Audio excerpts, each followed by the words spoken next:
Hi everyone, today's video is a what we had for dinner this week. I'm starting out with one of my fall favorites, which is chili. I always love using the seasoning from the brand Tempo. The ingredients aren't terrible and we really like it. I always use 4 cans of beans.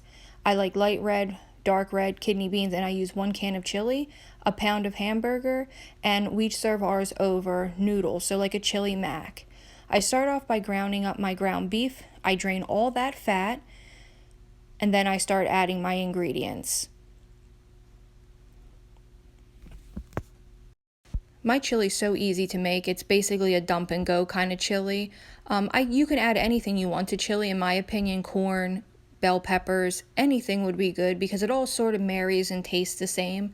But what I do is after I ground my beef and drain the fat, I add all my chili beans, but I drain all the kidney beans and rinse them really well before I add them, but I don't drain the actual chili beans. I leave all that juice in there. I add about what comes to about 1.5 cans of water. I just fill up the cans and then add them in as I need them. But I guess it would be about 2 cups of water if I had to measure it out. And then I add all that up, put an onion in there. I use 1 medium white onion, and then I add my seasonings to it. Here I am dumping in the chili beans. I don't drain any of that because that's actual chili beans, and it gives it a nice little bit of a flavor. You can also get the hot ones, but we prefer the mild. Here I am adding my 1 medium white onion, but you could use any onion that you would like either. You could use yellow, anything, but we just really like the white onions. They're a little bit sweeter, I guess. And here I am adding all my drained and rinsed beans. We are huge bean eaters. I love them very much. Now what I do for cooking this is I put it on a low setting after I bring it up to like a simmer, and I simmer it for about 4 hours. You could do it a little longer, you could do it a little less. I just like my beans to be very tender. Here I am adding garlic powder. I do not add any extra salt because the Tempo is very salty. And I'm doing a little bit of black pepper.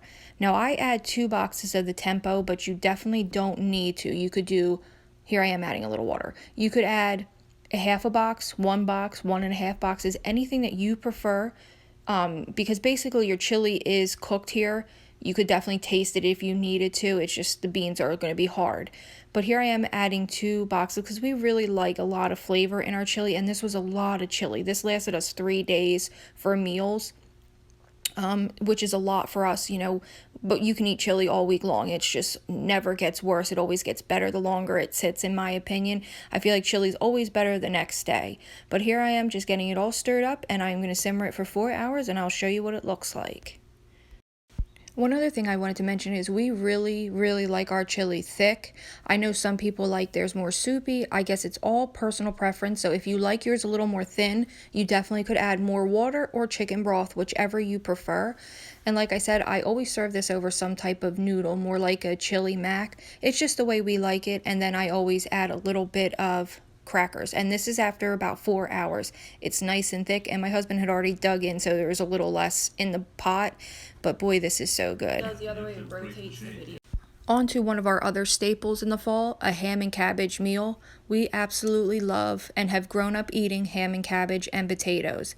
Now, I'm making mashed potatoes, but you could definitely just boil or put your potatoes in the oven, whichever you like. A traditional way is you put it all in one pot, your ham, your cabbage, and potatoes. That's how my grandparents always made it, but I do it separately. So what I'm doing is I'm cutting up in quarters my cabbage so I can boil it for about 20 minutes till it's nice and tender. I cooked my ham at 300 degrees for 15 to 20 minutes per pound, but I think if you do an internal temperature with your thermometer, it would be about 165, and that will mean it's completely cooked through. But ham is already cooked, you're just basically warming it up. So I cooked it for about 45 minutes at 300 degrees. And here I am just quartering up my cabbage. Like I said, I'll cook this on medium heat for about 25 minutes, 20 minutes till it's nice and tender. I love cabbage. I love any type of cabbage.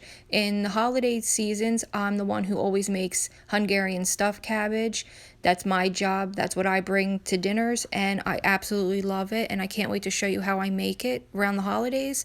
It's my great-grandmother's recipe from her Hungarian cookbook. But like I said, I love fried cabbage with noodles. I love cabbage anyway. And this ham was pre-sliced, so that was in the perfect slices for us actually. And this is one of our staple meals, mashed potatoes, ham, and cabbage. And our last meal is Polish Kobashi with potatoes. I usually will make this with sauerkraut on the stove top, but I thought I would stick it in the oven and see how it turned out, and we absolutely love it and prefer it this way. Here I am just cutting up the potatoes small enough because they weren't red potatoes. These were Russers, so I cut them smaller so they would cook a little quicker and the Kobashi wouldn't burn, sorry.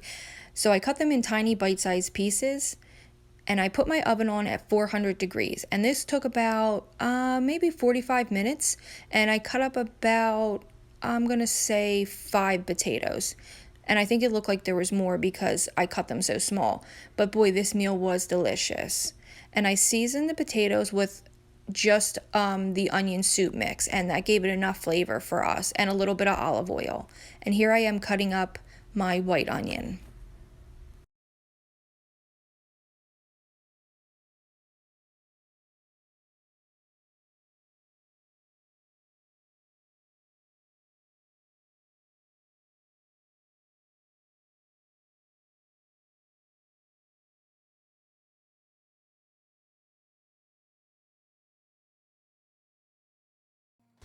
Like I said, I just seasoned it with a little bit of extra virgin olive oil, the onion soup mix, stirred it around really good, and it gave it such a wonderful flavor, and we really love this. Like I said, we baked in the oven at 400 degrees for about 45 minutes, and it was so good. And with the Kobashi on top, all the juices from the Kobashi went on the potatoes, and it just gave it a great flavor. It didn't need salt, nothing. It was absolutely perfect. I really hope you try this meal out.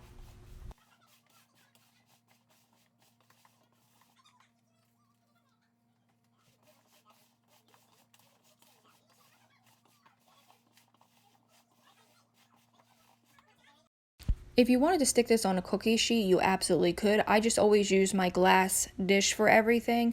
It just makes it easier for me. So here I am tossing in the potatoes. I'm going to also toss in the onion, and I'm going to throw the Kobashi right on top.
Like I said, I just cut the Kobashi up in bite-sized pieces and toss it right on top. This was such a quick and easy meal.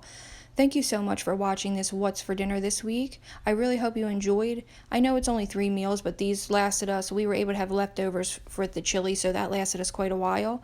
I hope you take a second to subscribe to my channel. If you have any questions, feel free to leave it down below, and thank you so much for watching.